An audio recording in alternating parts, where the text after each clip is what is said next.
Yo soy Cecilia Trigo, soy licenciada en Ciencia Política y también docente de nivel secundario. Mi nombre es Natalia Álvarez, soy profe de Historia y magíster en Historia y Memoria y trabajo en el profesorado de Historia de la universidad. Bueno, se viene el 24 y empieza como ahora a movilizarse un poco, o quienes estuvieron en la época y quienes no estuvimos, empezamos a tratar de conocer un poco, de reconstruir historia, y entiendo que un poco es lo que hacen, tratando de reconstruir y que no se pierda esa memoria y se vaya pasando en generación. Sí, efectivamente lo que hacemos un poco es apropiarnos de un concepto de Yelin, que es gestoras de la memoria, que son todas esas personas que promueven distintas acciones a favor de la memoria colectiva, y en nuestro rol de docentes y conjugando con intereses de estudiantes, siempre tratamos de invitarlos un poco a la investigación y a que naveguen por sus propios medios en archivos del pasado reciente, que la particularidad nuestra, o quizás la innovación que proponemos,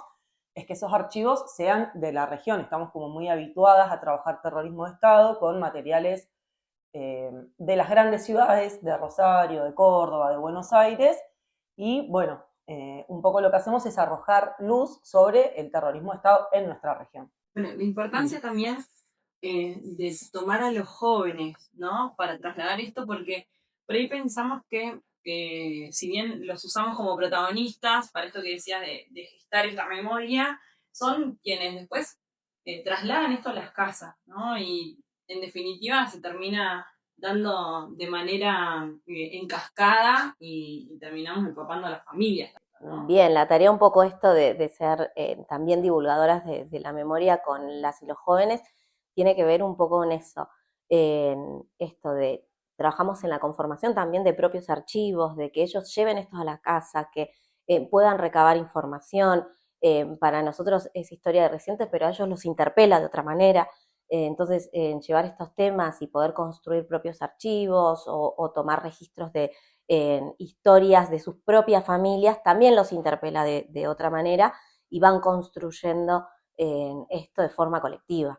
Un poco la tarea que hacemos es esa, básicamente.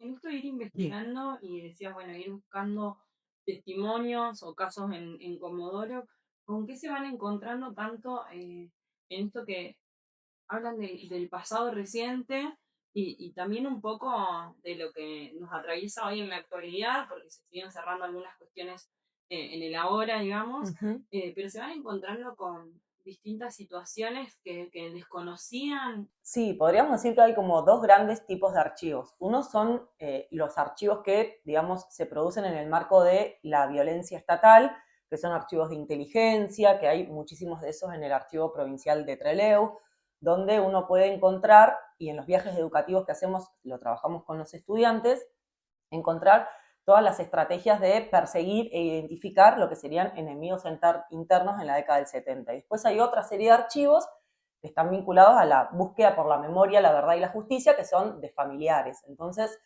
teniendo en cuenta esos dos tipos de documentos, trabajamos con los estudiantes. Por ejemplo, la causa 8008 contiene muchísimos testimonios y declaraciones que la justicia las integra en una misma mega causa, podríamos decir, por las coincidencias, y un poco eso es lo que pasó a fines del año pasado con la lectura del fallo, que se demuestra cómo funcionaba el circuito represivo y clandestino en nuestra ciudad, dónde estuvieron los centros clandestinos de detención, qué personas estuvieron detenidas, qué tipo de vejaciones son las que sufrieron y demás. Sobre eso también se puede charlar, pero es interesante que los estudiantes accedan a esas primeras denuncias de los primeros años de la década del 80, de la década del 90, con las particularidades de nuestra región, es decir, en nuestra ciudad no existió un nivel de organización política como el de esas grandes ciudades, ni de organizaciones armadas, pero eso no quita que la población civil no se haya visto involucrada en mayor o menor medida, con distintos grados de participación política, personas más afines al peronismo o a la izquierda,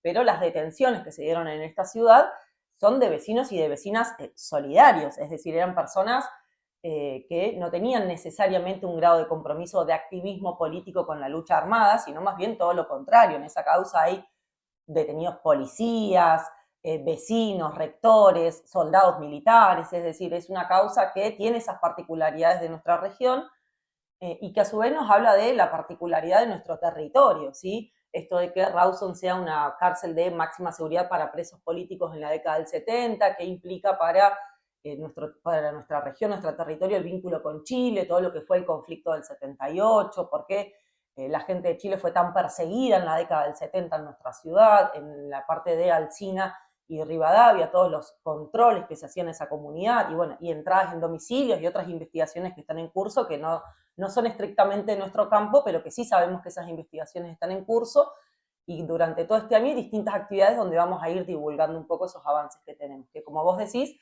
hay como una zona gris que tenemos que seguir trabajando e investigando. ¿Cómo, si hoy tenemos que poner la mirada en el pasado y poner dos imágenes, ¿no? El Comodoro de antes y el de ahora, si vos tenés que señalar lugares que se hablen y que digas, bueno, mira, en tal lugar hoy es esto, pero ahí tenían detenciones.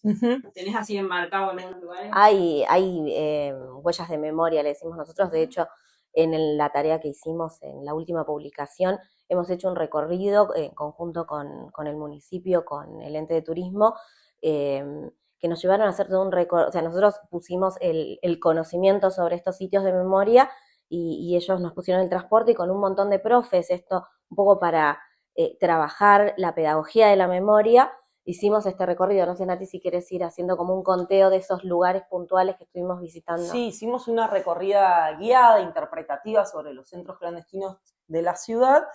Comenzó en la Policía Federal, después estuvimos en la parte de prefectura, en la comisaría primera, y terminamos en zona norte, donde están los pilotes que forman parte de la Red Nacional de Señalamientos de Sitios de Memoria, donde están los pilotes de memoria, verdad y justicia. Ahí hay 2 casitas que actualmente fueron, demolidas, pero que la justicia pudo igualmente, y distintos peritos, dar cuenta de que ahí estuvieron personas detenidas. Entonces, ese circuito represivo y transitorio terminaba un poco ahí en zona norte.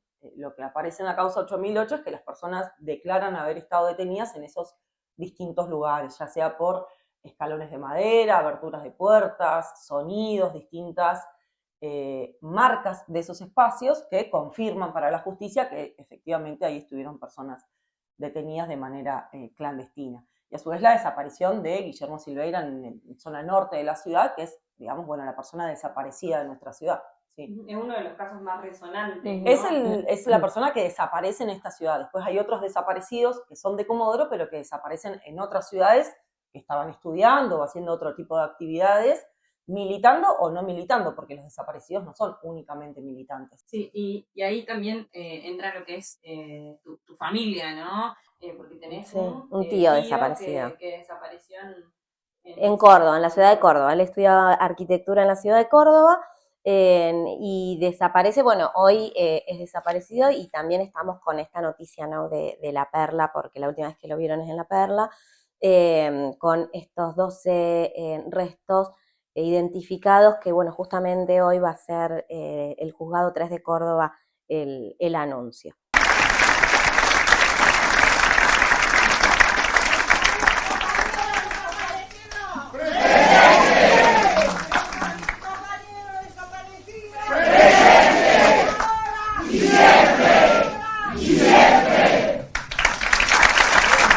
Claro, uno no es ajeno a lo que interpela o a la historia familiar de uno, ¿no? Y la tarea docente también, bueno, lleva a poner la historia también en manos de las chicas y los chicos, para que dentro de nosotros hicimos un trabajo muy interesante de lo que es la digitalización del archivo familiar, y con eso tenemos una publicación que lo que impulsa es un poco a los docentes a trabajar con ese material y conocer también que en nuestra ciudad hubo desaparecidos, y que esos archivos pueden ser de acceso público, que seguramente hay muchas familias que tienen esos archivos a disposición o no, porque bueno, son cosas muy valiosas. Nosotros hicimos lo digitalizamos y lo entregamos al Archivo Provincial de la Memoria, y hoy también parte de ese archivo es parte de material pedagógico de nuestra provincia para que los docentes puedan trabajar e interpelar a las juventudes.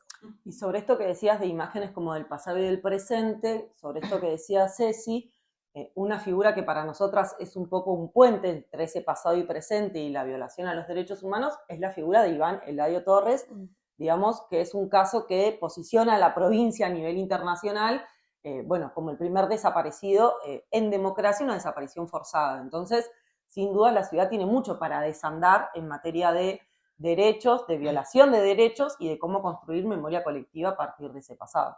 La importancia de que estos días previos, posteriores, más y en todo el año se pueda hablar, se trabaje en las aulas, como ustedes dicen, llevar adelante ese material pedagógico teniendo en cuenta que en democracia igual han pasado cosas y no quita que puedan llegar a pasar, lamentablemente, ¿no? Este material para trabajarlo durante todo el 2026. SQR es un libro de descarga gratuita que nos editó la Universidad de Chubut. Es el resultado o compila distintas secuencias didácticas elaboradas por docentes de la provincia en un contexto donde, bueno, el ataque en términos salariales a la docencia es muy impactante, entonces para nosotras es clave poner en valor el trabajo que hacen los docentes de la provincia, entonces son secuencias didácticas para trabajar el terrorismo de Estado en la región. Y es de descarga libre, tiene materiales de geografía, de historia, de arte. Y cuéntenme cómo continúa su trabajo, ¿no? Porque decían, bueno, han comenzado también con estos viajes con los chicos a los museos, pero justamente trabajan durante todo el año y van avanzando en distintos archivos, en distintos trabajos, decían recorrer la ciudad con turismo, bueno, ¿cómo continúa? Sí, bueno, es un trabajo que empieza ya hace tiempo, ¿no? Va teniendo diferentes productos, pero es algo, como decíamos, que lo vamos sosteniendo. Ya hace años en la institución en la que trabajamos venimos teniendo una semana de la memoria en donde tenemos diferentes actividades. Mañana jueves vamos a hacer una instalación, ¿sí?, de estos pañuelos en la campaña de Florecerán Pañuelos con las y los estudiantes. Bueno, Natalia sigue su doctorado en Pedagogía de la Memoria, con una investigación particular, entonces lo hacemos transversal en todas las actividades y trabajar no solamente dentro de la institución que estamos inmersas, sino poder llevarlos a diferentes sectores, diferentes actores, siempre es parte de esto de la divulgación de la pedagogía de la memoria. Sí, en y el esto que compromiso. decías de la agenda del año, también comentar que estamos trabajando con abuelas a nivel nacional para abrir un nodo por la identidad en Comodoro. Esto forma parte de la red de la provincia, que funciona en la comarca y en el valle, y en Comodoro no hay un nodo por la identidad, entonces nos parecía importante poder articular entre la universidad, la comunidad y organismos de derechos humanos para abrir un nodo por la identidad acá que colabore en las presentaciones espontáneas de aquellas personas que tienen dudas respecto a su identidad.